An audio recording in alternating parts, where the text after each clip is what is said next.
You'll see on the screen here, this is targeting all remote job applications and basically job boards that you can find. If you have a open remote role right now, it is very likely that you've had at least one North Korean apply to said role and look to get hired at your organization.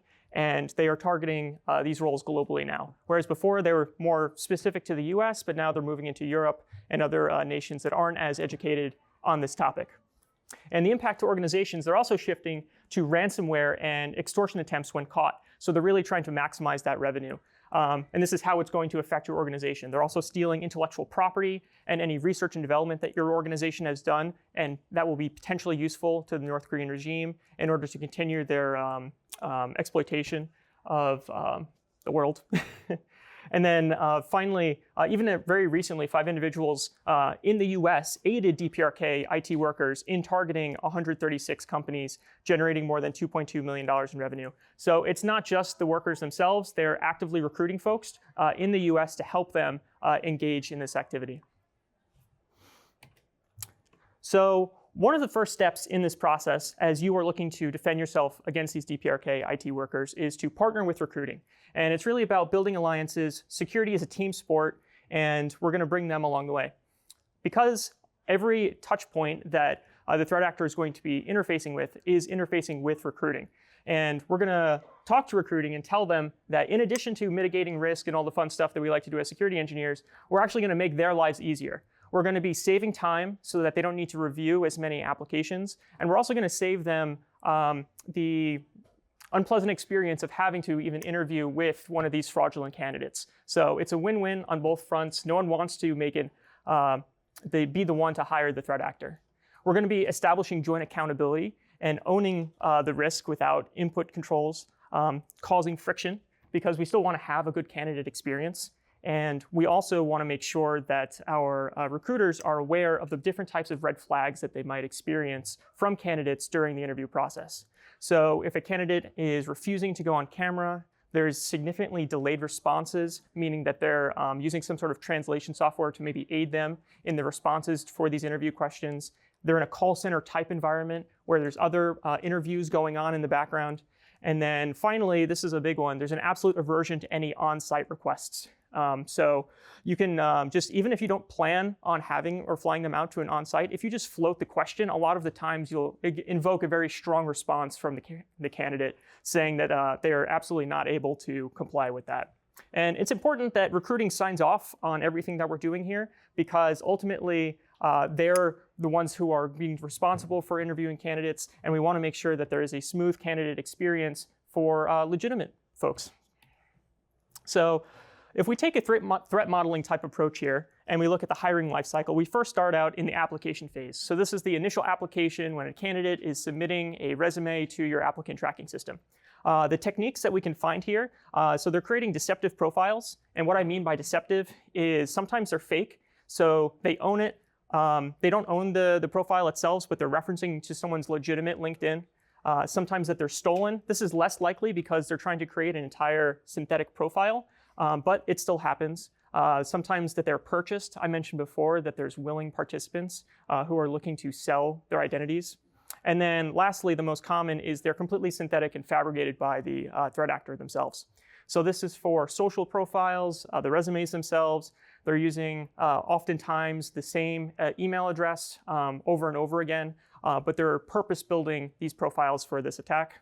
They're using VoIP phone numbers to mitigate risk on just buying a bunch of different either landlines or mobile phones. And then finally, they're using some sort of residential proxying, VPNing, and tunneling so that they can at least appear to be living in the United States or appear to be matching the profile that they're creating. It's very common for these profiles to be out of Texas, for example. So you'll see them trying to tunnel traffic through Texas. Next, we move on to the interview stage. So at your company, you've now selected a handful of candidates that you want to move into a batch to move through peer interviews and technical interviews. The techniques that they'll use here is different type of deepfake filters. So they'll often try to appear more like maybe an individual that they're trying to steal their identity of, or maybe they're trying to essentially just mask their identity so that they aren't fingerprinted in future operations.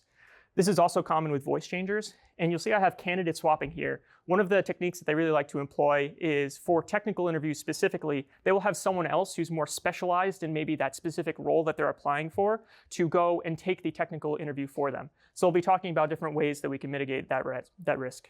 And then finally, tool-assisted knowledge deception. This is a bit of a mouthful, but what it really means is when you do something like a CoderPad or HackerRank, when you're in that joint IDE session for a coding interview, there's different types of techniques that they'll use, like using an LLM. They often will have a specialized software that can kind of sit on top of their screen and in real time give them the best answer, and where they can kind of read from a script almost. There's a few different SaaS products that are offering that as a service. And then finally, once you're ready to make an offer, what they're going to be doing is sending over fake government documents. Basically, as part of that whole profile that they created, they are modifying in either through Photoshop or AI their government ID. They're stealing social security numbers that they're using as part of this process, and really just fabricating and continue to build on the narrative that they are someone else. And then lastly, which is out of scope for this talk because we're talking about everything that we can do before they get hired, but some different techniques after they get hired. They're installing VPNs, so again, they can mask where they're hiding from. They're using some remote management monitoring software, so they can RDP into that machine, often in laptop farms that are hosted by US individuals who are being paid by these threat actors to host these farms for them. They have mouse jigglers to stay active during work hours, and using potentially sanctioned bank accounts before, as I mentioned, to get funds back to the North Korea regime. So what does this mean for us? So for us, before onboarding, the DPRK IT worker problem is a kill chain problem. If at any point before they get hired, we're able to detect and root them out, like we win as defenders. So that's what we have in our advantage here. So we're going to be talking about a lot of different ways that we can make sure that that doesn't happen. So to start off, we're going to be talking about preventative controls. And this is an active response. So we're actively going to be interfacing with the threat actor in some way. Now you see there's a lot of minions on the screen. And this was the more interesting things that came up throughout this research, not original to my own, but there is an interesting subculture within the DPRK, I guess you could say community, in that they see themselves as minions. They also see their fearless leader, Kim Jong-un, as Gru. And so they kind of symbolize and empathize with the plight of the minions and really like to embrace them as part of their culture. So you see here, I'm talking about visual continuity. And we need to answer the question, is the same person in each interview? Are they also the same person on their government documentation? So you'll see, you'll have an individual who maybe starts out the recruiting process, they talk to the hiring manager, they talk to the recruiter. Next, they go through peer interviews, and maybe this is like a culture fit, talking about what does your day-to-day look like. And then they'll swap in a different candidate or an individual to do the technical interviews for them. And then finally, let's just say you decide to move forward with an offer. They will have yet another individual that's actually on the government ID, right? So this is the official paperwork that they're submitting. This is going through the background check. It's going through I-9 verification to see if they are eligible to work in said country.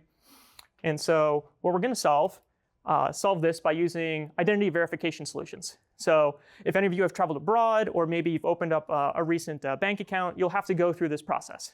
And this process entails scanning a picture of your government your identification. You're going to be taking a selfie.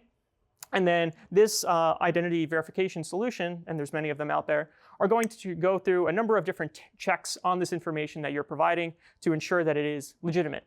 So it's going to check to see, again, if there's any pixelation distortion on your ID. Are you using like a virtual camera, for instance, when taking your selfie? And all of these kind of combine to an overall fraud score that we can then make a decision on whether or not we want to move this candidate forward.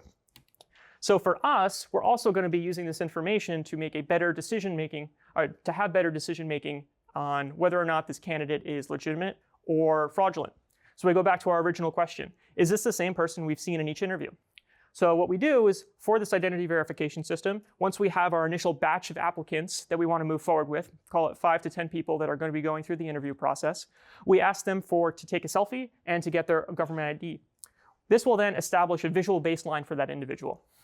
We can then make sure that we have an SOP for interviewers to actually check to see that the person that they're talking to in Zoom or Gmeet is the person who took that selfie, right? So that immediately is now cutting out that candidate swapping component, and we establish a visual identity and identification for that candidate that's going through the process. And then lastly, after you go through all of your interviews and you want to extend an offer to the individual, we can then verify this new information against the baseline and have it against those government documents to make sure that throughout that entire process, everything matches, the names matches, and there hasn't been any deception involved. So what does this look like? Does the government ID, if the government ID doesn't match the name on the resume, then we ban them. If a different person on each interview then took the selfie, we ban them. Government ID found to be digitally altered, you get the idea. Virtual camera and visual filter used, we ban them. So it's important here to also have a human in the loop once you're already at the interview stage process. Also, sometimes name changes are valid. A lot of these identity verification vendors will take that into account. But it's up to you and how you want to run your organization and the risk threshold that you're comfortable with to make these kinds of decisions on what is okay and what is not okay. So now we're going to move on to composite detections. So this you can think about as the top of funnel. As when you open up a remote role, you're going to have a flood of applications come in. And it's important for you to be able to determine whether or not those applications are legitimate. It's going to save time for your reviewers or for your recruiters and also mitigate risk. So first thing you're going to do is you're going to collect telemetry from everything that they touch, right? So this is your applicant tracking system. This is any Zoom logs that are coming in, etc. Then we're going to enrich that information with different types of threat intelligence collections. Next, we're going to detect whether or not they meet certain thresholds for those TTPs that we were talking about before, and be able to identify whether or not this candidate has a high-risk profile. And then lastly, we want to respond. So this is tagging or labeling that candidate in your applicant tracking system, as well as notifying the hiring manager and or recruiter to ensure that they are aware that this is occurring for someone who might be getting interviewed. So more detail on the collect phase. As I mentioned before, you're going to have your applicant tracking system logs where they submit this. From here, you're going to be able to pull in IP addresses, the resume, social media information that they provide, such as LinkedIn, email addresses, phone numbers, etc. From video conferencing, you're going to get an email potentially, as well as an IP address. And then the collaborating coding environments, what's interesting here is that some of them are actually rolling out their own deceptive heuristics. And we'll talk a little bit about that later. So you can plug and pull that information that they're giving you. And then electronic signature logs, such as DocuSign, they do some more browser fingerprinting that you can take advantage of. So it's really up to you on how much you want to collect. And the greater amount of information you have, the better decision making that you can have when you're creating this composite detection. But it also introduces a lot more complexity in the system. So it really depends on what level of effort you want to expend getting this up and running. So for enrichment, you're now going to be having these IP intelligence feeds that are coming in. Hopefully you're already using these for instance, like your EDR vendors might have something available for you. You're going to get geolocation information, VPN information, whether or not that traffic is tunneled, etc. For social media profiling, a lot of the times there will be barren accounts for these profiles because it does take a non-trivial amount of effort for them to stand up a profile. You'll see that there isn't much account activity. They don't have a lot of connections. For GitHubs, you'll see forged commit dates. So it looks like the account has been aged for a while and has a record of software development when they really don't. And then many CTR vendors are actually offering feeds specific for DPRK IT workers, where they're giving you these full personas. And it's kind of funny that these DPRK workers, they're people too, and they happen to infect themselves with InfoStealer malware. So we get a lot of dumps of those IDs directly from the InfoStealer logs that they're stealing anyway. Reach out. If you're part of the defense industrial base, you'll have access to different types of government feeds, such as ones provided by the NSA. And then lastly, there's some research shown a strong correlation of true negative candidates, right? So this is a legitimate person. If you can determine whether or not they have if their email address is tied to external services, such as they've been part of different types of breaches. And we'll talk about that in the coming slides here too. Move through these a bit quick, as I see we're running low on time. So for a list of composite detections, I mentioned some of the things here. The technical implementations will vary depending on what your stack is for building detections. But here for the IP address, you could see Astral VPN is a very popular VPN service. They're coming through residential proxies. This is like compromised routers as an example. High-risk countries, if at any point during the interview process their VPN drops and you see that they're actually stationed in Russia, you'd want to flag that and increase your score accordingly. For email addresses, if this is the first time your fraud vendor has seen this email address, that's a good indication that it's fresh and maybe hasn't been used in other services like setting up social media accounts or just what a normal person would do. And then finally, you could have suspicious patterns where there's firstname.lastname.dev@gmail.com and DPRK threat feeds, etc. Moving on to phone numbers, I mentioned before that VoIP phone numbers are extremely common and have high fraud and spam scores associated with them. Phone numbers are a bit different than emails, and then as you all know, they can be rotated, so they're not as persistent as emails. Envoy, Level 3, and Telnix are a few providers that are particularly used and favored by DPRK IT workers. Already talked about the social media, GitHub, and LinkedIn fingerprinting, and then you can do resume analysis. So we found that there's a few different types of tools that they like to use for generating their resumes. Enhanced CV is one of those, and so you can start building your own fingerprinting on what they like to use. Next, moving on to anomaly detection. This is where it starts to get a little bit more interesting.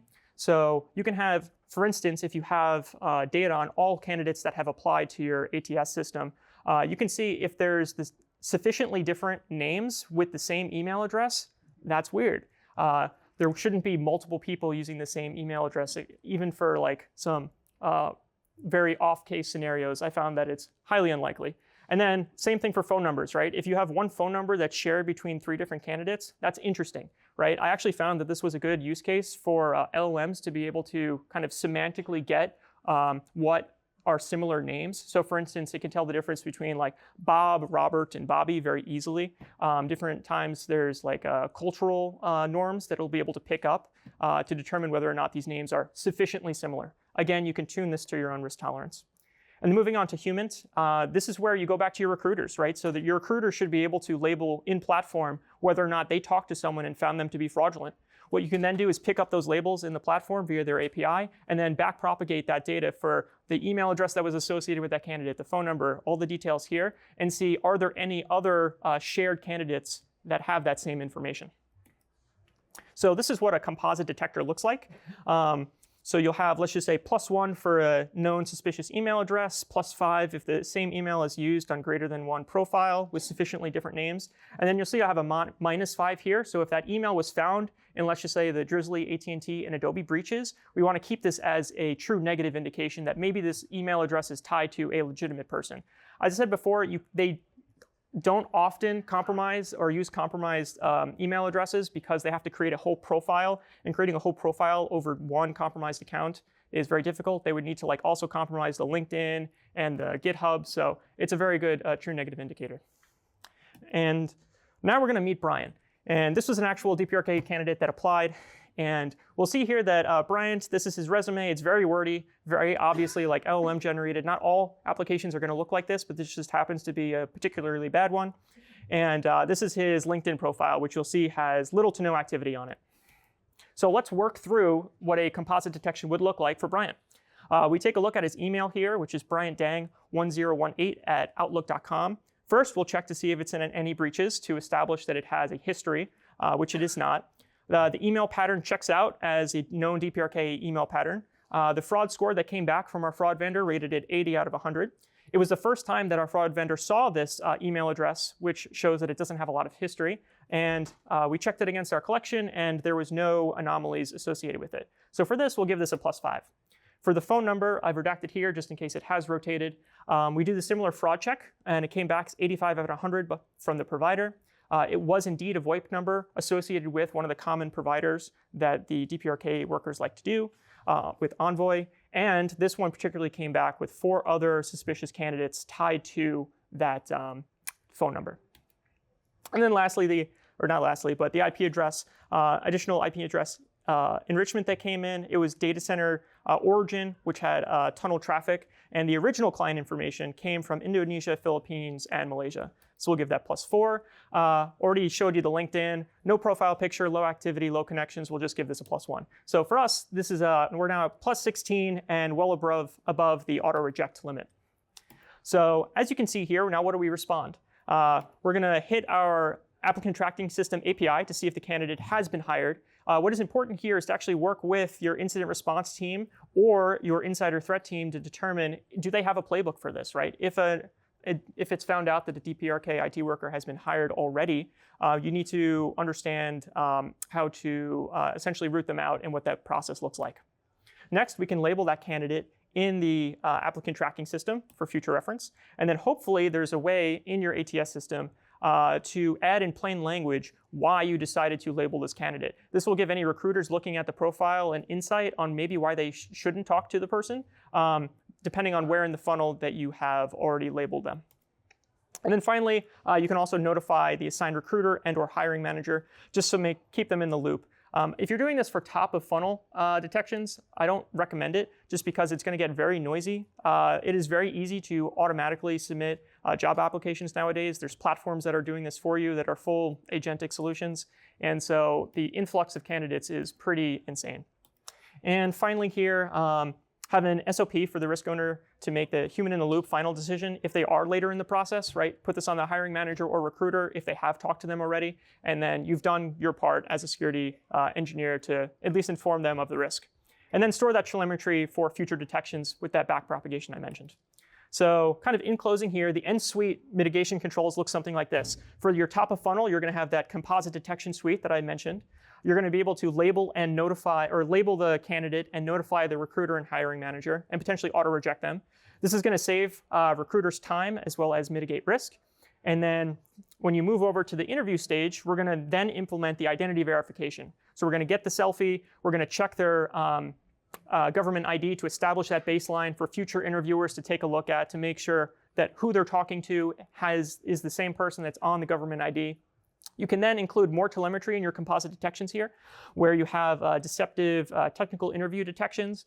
One interesting example that I didn't mention was that the coding platforms are now building their own detections around this. They're looking at like keystrokes. So it turns out the heuristics around someone who is reading off a script and typing from that script is very different who's someone who's trying to write code off the top of their head. And so they're able to identify that and provide that to you as a fraud detection that you can include in this. This is going to cover broader than just DPRK workers. This is going to cover people who are trying to cheat your interviews in an LLM world. And then as we move over to the offer stage, we can do our final checks. Does the background information, the background check, name and social security number match the government ID? Also match that initial baseline that you took to prevent all that candidate swapping. And finally, any e-signature telemetry that you want to include. Coming to a close here as we're at time. I know this was a lot, and if you don't want to implement a lot of the detections yourself and you just want to go and buy something, I encourage you to do your own due diligence on the vendors on the left, but there's a few specialized vendors called Hire Tofu and Endorsed that are building SaaS products to solve just for this use case. A lot of the applicant tracking systems are also releasing features within their products themselves. Greenhouse, Ashby, and Lever are some of the more popular ones where you can simply have this as an add-on. And then on the identity verification side, it's really, I found, a commodity space where a lot of them are providing the same solution. So I encourage you to just see which one kind of plugs in in the smoothest way to your applicant tracking system. So we're over time here. Here's a link to the deck. And please scan the Track 3 QR code for any feedback and enjoy the rest of your con. Thank you.